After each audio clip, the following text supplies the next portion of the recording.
பெருங்குடி குப்பை கிடங்கில் பல்லுயிர் பூங்கா அமைப்பதற்கு பொதுமக்கள் மற்றும் சுற்றுச்சூழல் ஆர்வலர்களிடம் கருத்து கேட்பு கூட்டம் நடைபெற்றது. ஏராளமான குடியிருப்போர் சங்கம் எதிர்ப்பு தெரிவித்து கருத்து கூறியதால் அரசு அதிகாரிகள் மற்றும் பொதுமக்களிடம் வாக்குவாதம் ஏற்பட்டு கருத்து கேட்பு கூட்டம் சலசலப்பானது.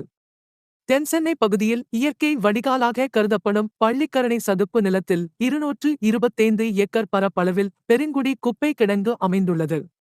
கடந்த 30 ஆண்டுகளுக்கும் மேலாக தென் சென்னை பகுதியில் வெளியேறும் குப்பை பெருங்குடி குப்பை கிடங்கில் புதைக்கப்படுகிறது. இந்நிலையில் குப்பை கிடங்கில் பயோ மைனிங் செய்யப்பட்ட பகுதியில் இயற்கை மீட்டுருவாக்கம் செய்வதற்காக பல்லுயிர் சுற்றுச்சூழல் பூங்கா என்கிற ஒரு திட்டத்தை சென்னை மாநகராட்சி முன்னெடுத்தது. 93 ஏக்கர் பரப்பில் 99 கோடி செலவில் பல்லுயிர் பூங்கா அமைக்கப்படும் என தெரிவிக்கப்பட்டுள்ளது. பலவகையான மரம், நீர் வழித்தடம், உயிர்கள், தாவரங்கள், பறவைகள் போன்றவற்றிற்கான அமைவிடமும் பூங்காவில் அமைக்கப்படும் என திட்டம் வடிவமைக்கப்பட்டு அந்த திட்டத்திற்கான கருத்துக்கணிப்பு கூட்டம் பெருங்குடியில் உள்ள மாநகராட்சி அலுவலகத்தில் நடைபெற்றது. சோழிங்கநல்லூர் சட்டமன்ற உறுப்பினர் அரவிந்த் ரமேஷ், சென்னை மாநகராட்சி இணை ஆணையர் சங்கர் லால் குமாகத் உள்ளிட்டோர் கலந்து கொண்டனர். பள்ளிக்கரணை, பெருங்குடி, வேளச்சேரி, மடிப்பாக்கம், துரைப்பாக்கம் உள்ளிட்ட பகுதிகளைச் சேர்ந்த குடியிருப்பு வாசிகள் சங்கத்தினர் பெருமளவில் கலந்து கொண்டனர்.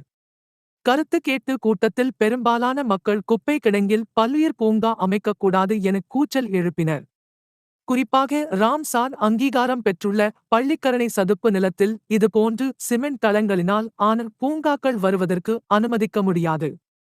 93 ஏக்கரில் 58 ஏக்கருக்கு மரங்கள், தாவரங்கள் வர உள்ளது.